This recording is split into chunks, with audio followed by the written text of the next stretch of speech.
Welcome to the Royal Flush Podcast, Episode 3.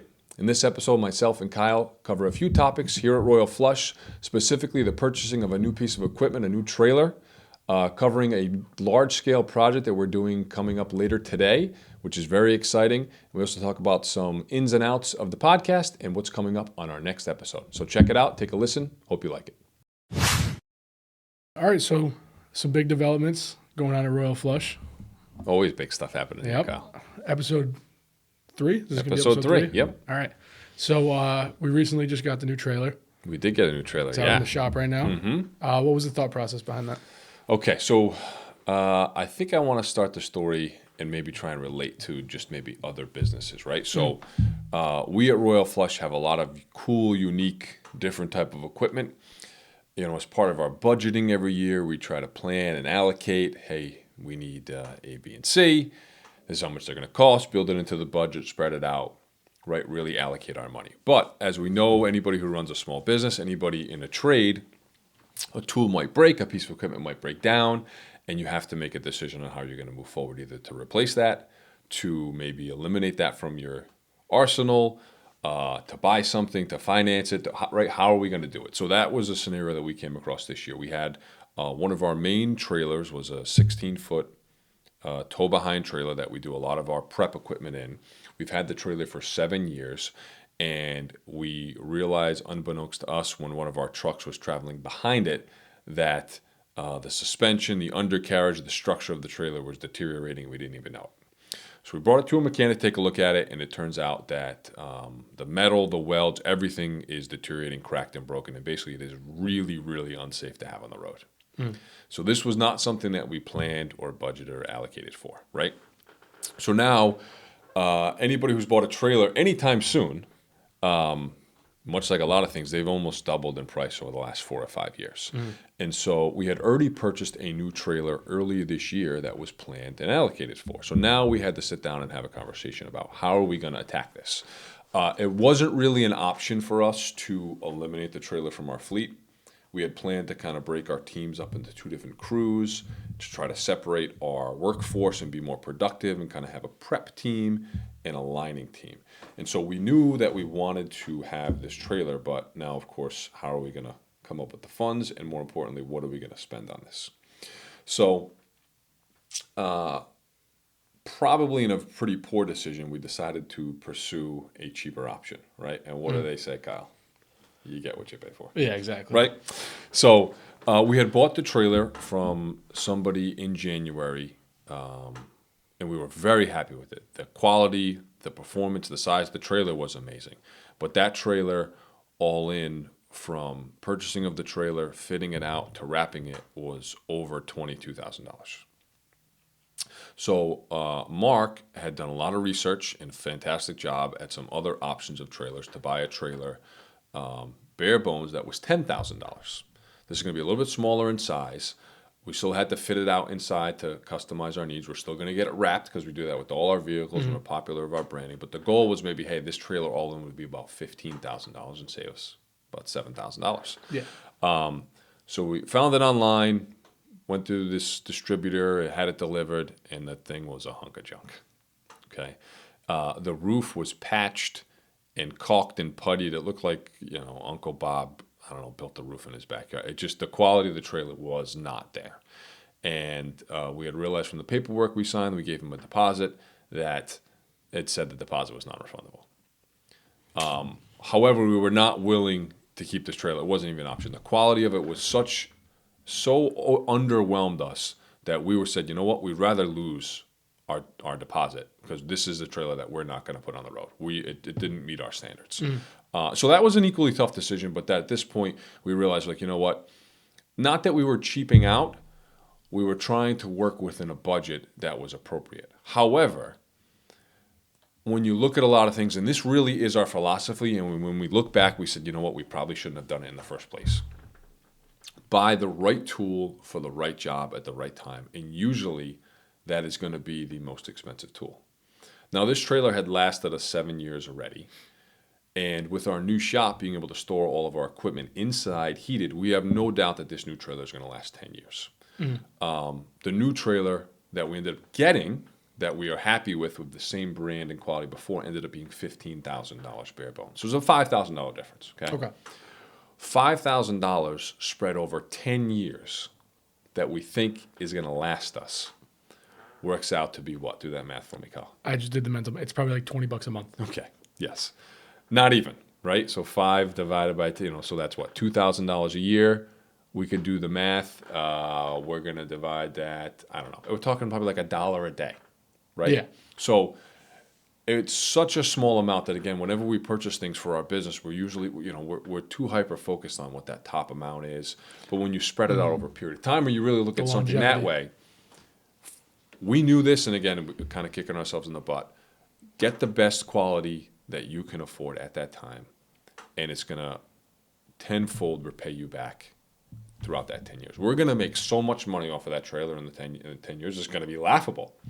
And so the fact that we were even really trying to buy a lesser quality or maybe lessen the burden financially, just another lesson learned, right? So I guess any tip or advice I could have for anybody in that same situation, a lot of times when we're doing anything or buying anything, the two decisions that we use are price and time. Right? These are two very valuable assets to us. We can't get back any more of our time. And I don't care how much money you have, you still have a limited amount. Nobody has a true unlimited amount unless you're, I don't know, Bill Gates or Jeff Bezos. But even then, they still only have, X amount of billion. Yeah. They don't have 10 trillion billion, right? So these are how we make decisions, right? It's usually time and money. We needed a trailer quick, and we want to get the best value. Don't focus so much on the money. Because especially in a business like ours where you can spread it out over a period of time, where you really think of how much money that's going to make you, at the end of the day, when you end up cheaping out on something, you're going to pay for it. Yeah. In the wrong end. And now, luckily enough for us, we were able to have a little bit of an argument and push this vendor that we had bought the trailer from that we weren't happy with, and he gave us our money back. So that was a nice big plus. And we went back to the same company that we purchased the trailer early in the year. They were fantastic. They were excited to send us another one. We got it delivered in 3 or 4 days on time, and it exactly 100% met our expectations. So it was a nice little kind of learning lesson and just kind of like a staple that if I could convey to people and a learning lesson for us, even though we knew it. It's crazy when you think about any lesson you take in life or anything. You know what to do before you do it. But you know the right answer. Right? You always know the right answer, but there's something there that might be guiding you to try and move a different way.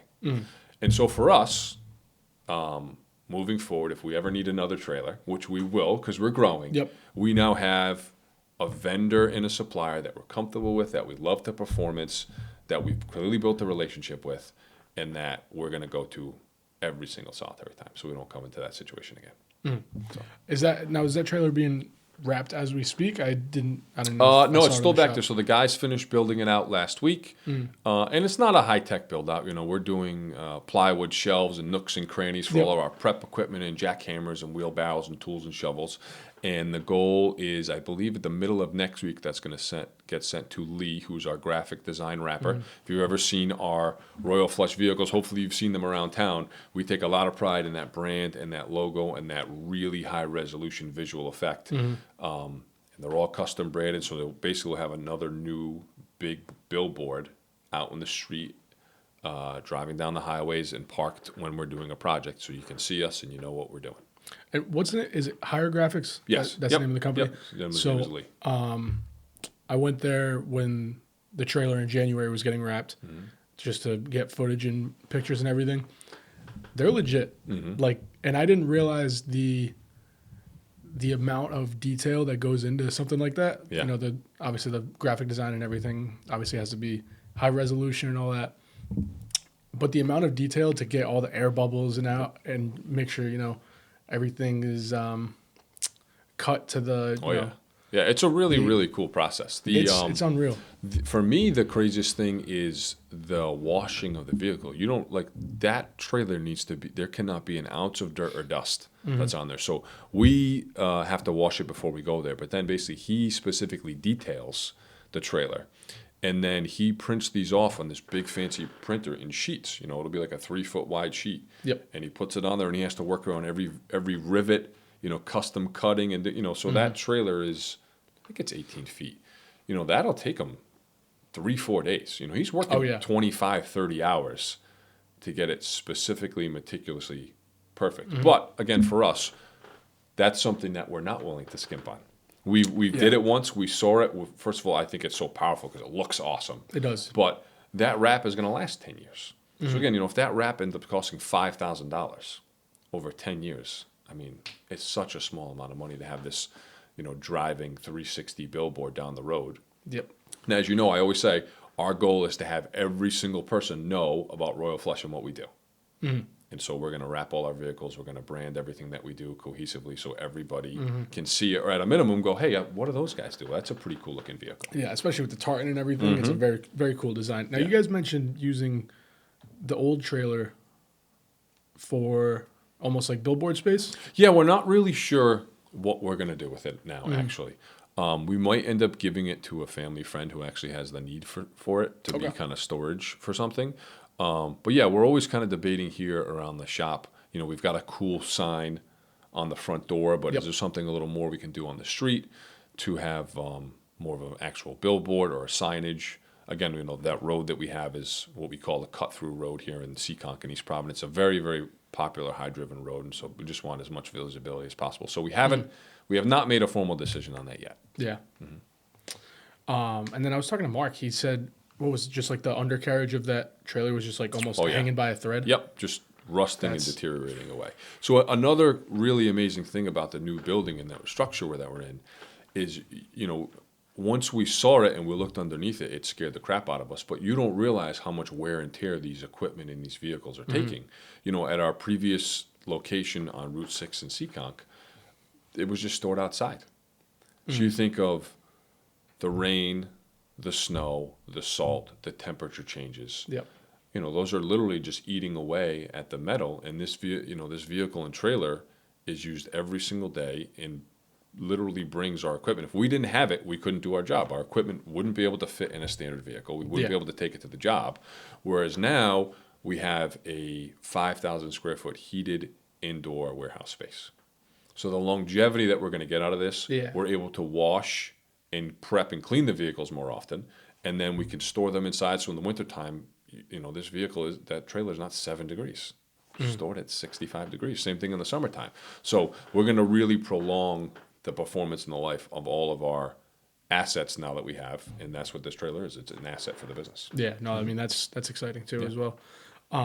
Another thing that's exciting, we have a job tonight. Started today at Providence College. Yeah. Walk me through that job, because that's obviously I'm a big basketball guy, big PC fan. Yeah, shout out to our PC people. Yeah, walk me through it. So yeah, we know obviously Providence College is a really big kind of name brand institution here in the state of Rhode Island. One thing that I love, it's a private school. So what we mean by that for us on the business end is that's not a school that's run by the state. So a lot of times whenever we're doing state works or state projects, there could be budgeting restraints, there could be multiple layers of estimates, there could be really, really high layers of approval, right? Again, think of anything kind of state involved can be a little complicated, which we do a lot of work for these people as well. But with it being a privatized college, we're able to work directly for the college and kind of cut out a lot of that stuff. And so I'd like to give a shout out to our sales guy, Joe Spardella, who will definitely be on an episode coming up soon. Joe is a fantastic guy and has an amazing, interesting life story.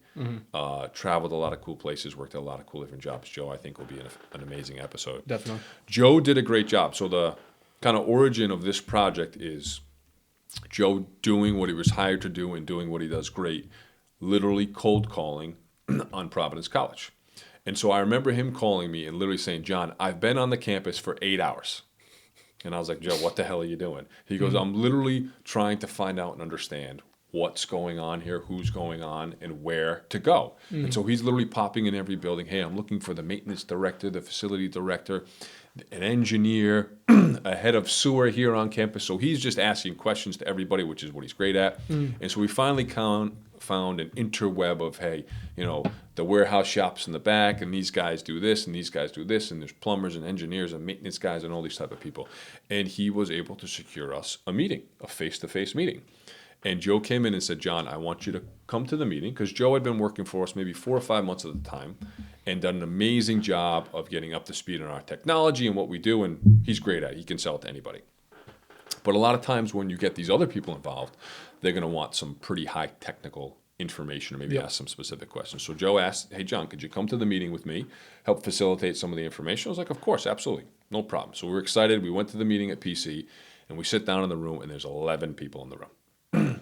And Joe was like, holy shit. And it was basically every one of those people. We got 3 or 4 plumbers. We've got project managers. We've got engineers. And we've got this gentleman named Andy, who's kind of the head of projects at Providence College. And I would say that they weren't skeptical, but they weren't really familiar with our technology. So they had a lot of questions about the origin of our products and who we worked for and some success stories, just kind of how it works, and then technically about, how does it improve the flow? What are the downtimes? Again, these are really just common questions that people have. But the root of it for them, and honestly the root for all of our customers whenever we're trying to sell our job is, hey, I bet you there's an issue that's been causing you a problem or headache over the years, right? And so when Joe went in there to pursue these contacts, that's exactly what he said. And they have a pipe that runs under their Alumni Hall from the kitchen out that's been causing backup issues for years. And they were just, putting Band-Aids on it. They were trying to snake it, and they weren't really sure how to maintain this pipe, and it's causing an issue, right? That's the pain point. That's when it's like, that's the perfect time for us to come in. Because we've got a solution to solve your problem.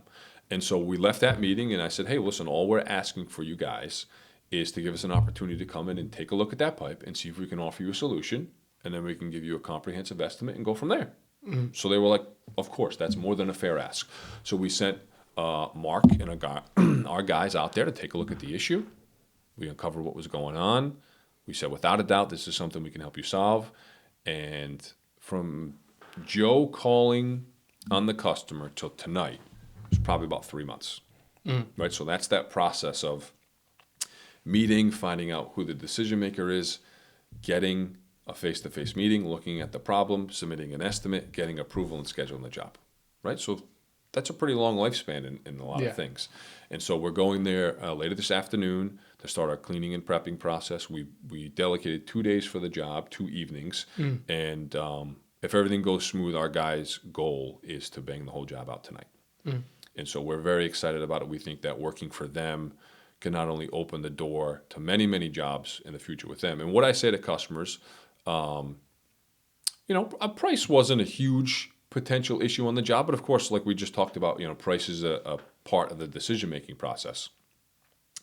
And this is going to sound a little sales pitchy, but once we do a job with a customer, price no longer ever becomes an objection in the future. It never becomes an objection, because once you see what we can do and how cool our technology is and that we're really solving the problem, now it's just, hey, the funds appropriated for it. It's not, I think you're worth A, but I really, you're charging B. That literally never becomes a question anymore. So that's what's cool for us. So once we do a job for somebody, we know we got them. And our goal is to build these long-term relationships with institutions like Providence College that we're going to solve this pipe. And they've got other pipes around, right? It's a big, huge campus, old buildings. And so I know once this job's wrapped up, they're going to say, hey, guys, come on in. We've got another job, another troublesome pipe at this building or this, I can't think of where the hell this dorm buildings, or this classroom or these offices, right? They're going to have issues and problems. And I think I know our goal, and I know we're going to be, is their number one preferred people to solve these underground infrastructure issues. And we're going to build a long-term relationship with them. I know it. And I think especially just that first job is almost, that first step in building that relationship is always the hardest, where, and again, not to sound sales pitchy, but once you kind of see the finished product, it's the product speaks for itself. Absolutely. Where Joe's kind of going out there and literally just trying to get the foot in the door type of thing. But yeah, obviously super cool with PC is big institution, well regarded around Rhode Island. Alumni Hall is super nice. I don't know if you've seen it before. No, I was just in the meeting. I didn't actually go to the camera inspection, so I've never been inside it. Really nice court, really nice gym. I've been to a couple high school basketball games. I think the women's team plays there. Yeah, super nice. I think that's so cool that obviously first job with PC, that it's as cool of a building as Alumni Hall. A lot of history there. Yeah, and so the goal is for that to not only branch out to the other institutions, schools in the state, right? So we've done some work for other privatized schools, Roger Williams, but we have a potential project that we think is going to come up real quick for CCRI. And as we know, there's 10 or 12 colleges right here in this little state. Oh, yeah. And they all talk to each other. That, just like any business, whatever you're doing, right? You're in the car business, the paper, it doesn't matter. Whatever business you're in, it's small, right? This is a small state, and things are small, and people know people, and people talk to each other. And so, the facility maintenance director at CCRI probably knows the facility maintenance director at PC, who probably knows the guy at Rick, who probably knows the guy at Salve, who probably know, right? They all know each other. They're doing the same thing in the same world, experiencing the same problems, the same troublesome points, and word spreads fast, and that's what we're trying to do. We're trying to spread the word. Now, how many of them, obviously, like you mentioned, it's probably a harder barrier of entry for a state-run school as opposed to a private school. And this is just kind of out of pure curiosity, what's that ratio look like as far as private universities and public universities in the state? Well, if we think out loud, so a public university is anything that's run or operated by the state. So you have URI, CCRI, RIC. Privatized schools are Roger Williams, Salve, PC. What else am I missing here, Kyle? Bryant, yeah. Yep, Bryant's private. We've done work at Bryant underneath the fountain. That was a pretty cool little project. Yeah. Johnson & Wales, is that private? No, I think that's private. Okay. Yep. But usually in a state, the bigger schools with the most kids, so like URI. Yeah. Right, that's got, I think, 10 to 15,000 kids, whereas, like, what's Roger Williams have? I don't know, 3,000? Probably 3 or 4. So it's the bigger campus, bigger pipes, usually more problems. Again, not that those are trickier or troublesome, just a different type of level of things that you have to go through to get projects approved. But for us in our business, what we're pursuing and what we really realize we're having the best success with is privatized work. So the gentleman that we dealt with at PC, he is the head of projects, and he has bosses, but he's the one making the decision and issuing the PO. On any project, again, probably in any walk of life, the more people involved, the harder it is to get that project to kick off, to start. More people to get on the same page. When we have the opportunity to work directly for the decision maker or a privatized organization, our chances of getting that job and doing that job skyrocket, probably 10 times. And so that's what really we get excited about. Now, is something like a large, state university, is that you're kind of jumping, I don't want to say jumping through hoops, but you're more so trying to get person A, person B, person C all in one room on the same page. Yeah.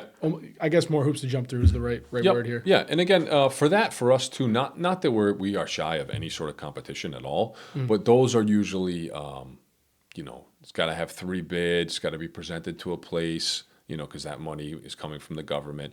And so in our line of work, I think, and actually in any construction line of work, what you can run into sometimes is the contractor who's presenting a lower bid but is going to plan to add on things afterwards, right? And that creates a real gray area. And so, again, not that I'm not trying to be in a multi-bid situation, but when we can build a relationship and create a trust and talk to a customer what we're doing and come to an agreement on a price and work for you, that's what we want to do. Yeah. Because, if you've got 3 contractors and somebody's, at 60,000, 80,000, and 100,000, just because the other quotes are 60 and 80 doesn't mean they're going to do the job right. Doesn't mean that they're not going to add on services that are going to be over the $100,000. That to me is always this really strange gray area when you're going with a lower bid, strictly on price. Again, we just talked about, we all know the right thing to do in life is not to buy something because it's the lowest price, no matter what we're doing. That's not all the time. Sometimes the lowest price can be the best value, and it's a great item and a great service. But 75, 80, 90% of the time, the lowest priced item, you are sacrificing quality, you're sacrificing performance. That's true if you buy paper towels, Ziploc bags, or you're doing a $100,000 pipelining job, right? We all know that to be true. So why are we solely making decisions based on price? That's really not the right way to do things. I 100% agree. Yeah. I think that should do it for episode 3. Yeah. Who do we have coming on next? Coming up, we're going to have a friend of mine in a business networking group, Jonathan Salinger, who specializes in mortgages. He's got a great story as well, so we're going to talk about his history and his past and growing up here. He lives in Providence, and we're going to talk about the mortgage market, the housing market, which is something I think is intriguing to a lot of people. I'm sure we've all read many articles on interest rates and things like that, so we're going to pepper Jonathan with questions about what happened in COVID, what that market was like, what's going on today, some of the services and products he offers in the mortgage business. And maybe somebody listening, we can get you hooked up with Jonathan and help you get a good mortgage, help you buy a house. Yeah. So thanks for listening to episode 3. We appreciate it. Check us out on the next one.